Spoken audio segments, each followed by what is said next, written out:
নমস্কার, আমি doctor Naren Pandey, allergy asthma centre চ্যানেলে আপনাদের স্বাগত জানাই। কাশি কিছুতেই কমছে না, তার কি উপায়? কাশি এবার দু ধরনের হয়, প্রোডাক্টিভ কফ, নন প্রোডাক্টিভ কফ। এটা নিয়ে আজকে আমাদের আলোচনা। আপনারা যারা নতুন দর্শক এসেছেন তাদের স্বাগত জানাই এবং অনুরোধ করব লাইক, সাবস্ক্রাইব, কমেন্ট, শেয়ার করে যেতে। পূর্ণ দর্শক যারা লাইক, সাবস্ক্রাইব, কমেন্ট, শেয়ার করছেন তাদের অনেক অনেক ধন্যবাদ। আমরা কলকাতায় শিয়ালদা স্টেশনের পাশে 5 মিনিটের হাঁটা পথ, মৌলালী মাজার এবং ইন্টালি সিনেমা হলের মাঝখানের বাড়িতে অবস্থিত।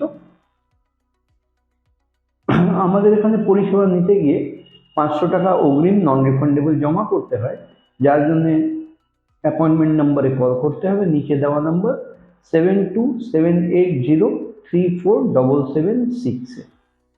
এখনো যদি চ্যানেল না সাবস্ক্রাইব করে থাকেন তাহলে দয়া করে সাবস্ক্রাইব করে যাবেন, আর ভিডিওর শেষে যদি ভালো লাগে তাহলে একটা লাইক বাটন প্রেস করে যাবেন। মূল আলোচনায় ফিরে আসি। কাশি কিছুতেই কমছে না, যখন তখন কাশি হয়ে যায়। কখনো কখনো শুকনো কাশি হয়, যেটা শুধু ঢাঁ ঢাঁ করে আওয়াজ হয়, কিন্তু নন প্রোডাক্টিভ, কোনো কফ, শ্লেষ্মা এসব কিছু আসে না। শুকনো কাশি হয়ে যায়, রাতে ঘুম নষ্ট, নিজের ঘুম নষ্ট, পাশের বাড়ির লোকের ঘুম নষ্ট। আপনার কাশিতে অন্য লোকে ঘুমোতে পারছে না, আপনার ঘুম তো গেলই গেল। আর কিছু ধরনের হয় প্রোডাক্টিভ কফ।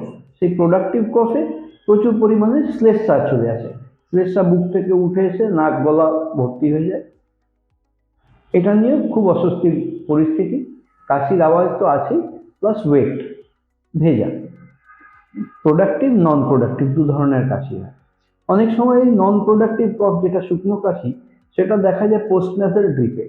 পোস্ট ন্যাসাল ড্রিপ একটা এমন পরিস্থিতি যে নাক থেকে যে কফ বেরোনোর কথা যেটা উল্টে গিয়ে পিছন দিকে যায়, সেটা পোস্ট ন্যাসাল ড্রিপ। এতে প্রচুর, অনেক সময় ডাক্তারবাবুরা ইনহেলড ন্যাসাল স্প্রে দেন,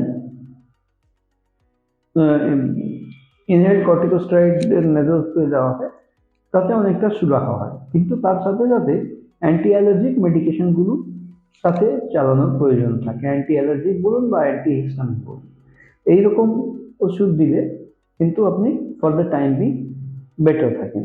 আর এই ইরিটেশনটা যখন লাঙ্গের ভেতরে হয়, লাঙ্গের ভেতরে ইরিটেশন আর ইনফ্লামেশন থাকে, তো অ্যান্টি অ্যালার্জিকের একটা রোল আছে, কিন্তু তার সাথে সাথে একটা ইনহেলারও রোল চলে আসে। কিন্তু মেরুদণ্ড, ব্যাক অফ দ্য স্ক্রিন যে রোল প্লে করছে, সেটা হচ্ছে অ্যালার্জি। অ্যালার্জির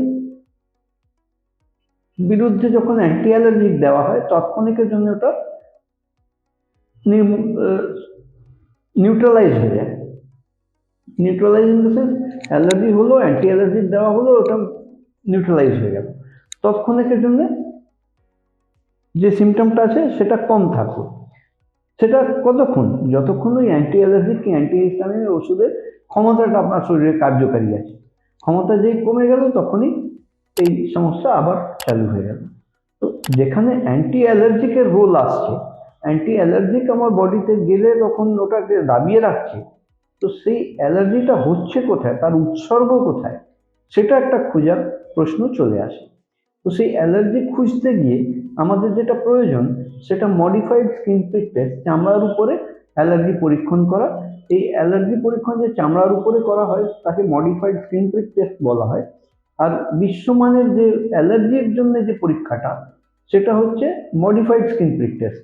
ওয়ার্ল্ড অ্যালার্জি অর্গানাইজেশন, হু বা ওয়াও, ওয়ার্ল্ড হেলথ অর্গানাইজেশন, এদের অনুমোদিত যেটা gold standard of testing for allergy is a modified skin prick test. চামড়ার উপরে পরীক্ষা করতে হয়, কারণ আমরা বুঝি যে আমার তো বুকে সর্দি হাঁচি কাশি আছে, চামড়ার পরীক্ষা কেন করতে যাব? কারণ হচ্ছে যে কারণগুলো ভেতরে আমাদের যে রেসপিরেটরি ট্র্যাক্টে যে রিসেপ্টর সেল আছে, যেগুলো মাস্ট সেল আছে, যারা রিসিভ করে এই অ্যালার্জেন্সকে, আর রিসিভ করে ট্রান্সফর্ম করে আমাদের অ্যালার্জিস ক্রিয়েট করে, সেই সমস্ত সেই মাস্ট সেলগুলো আমাদের চামড়ার ঠিক নিচে নিচে পড়ে থাকে। এবার এর সাথে যখনই আমরা অ্যালার্জেনকে ইন্টারাক্ট করি, তখনই আমরা চামড়ার উপর ফুটে উঠে আমরা ধরতে পারি, বুঝতে পারি এবং পরিষ্কার ভাবে ডিফাইন করতে পারি যে কোন কোন জিনিস থেকে কত পরিমাণে অ্যালার্জি হচ্ছে। এটা চেনা হয়ে গেল। আর এই অ্যালার্জি পরীক্ষা আমাদের এখানে 144 ধরনের হয়, যার চার্জেস হয় 2500 টাকা। কনসালটেশন ফি আমাদের এখানে 1000 টাকা আছে। আর এই অ্যালার্জি যখন চিহ্নিত হয়ে গেল, চিনলে তো হবে না, শুধু চিনলে তো কাজ হবে না, চিনে গেলাম, কিন্তু তার প্রতিকার করতে হবে। তার প্রতিকারের জন্য যেটা আমাদের প্রয়োজন সেটা ইমিউনোথেরাপি ভ্যাকসিন, বা আমরা স্লিট ভ্যাকসিন বলি, সাবলিঙ্গুয়াল ইমিউনোথেরাপি।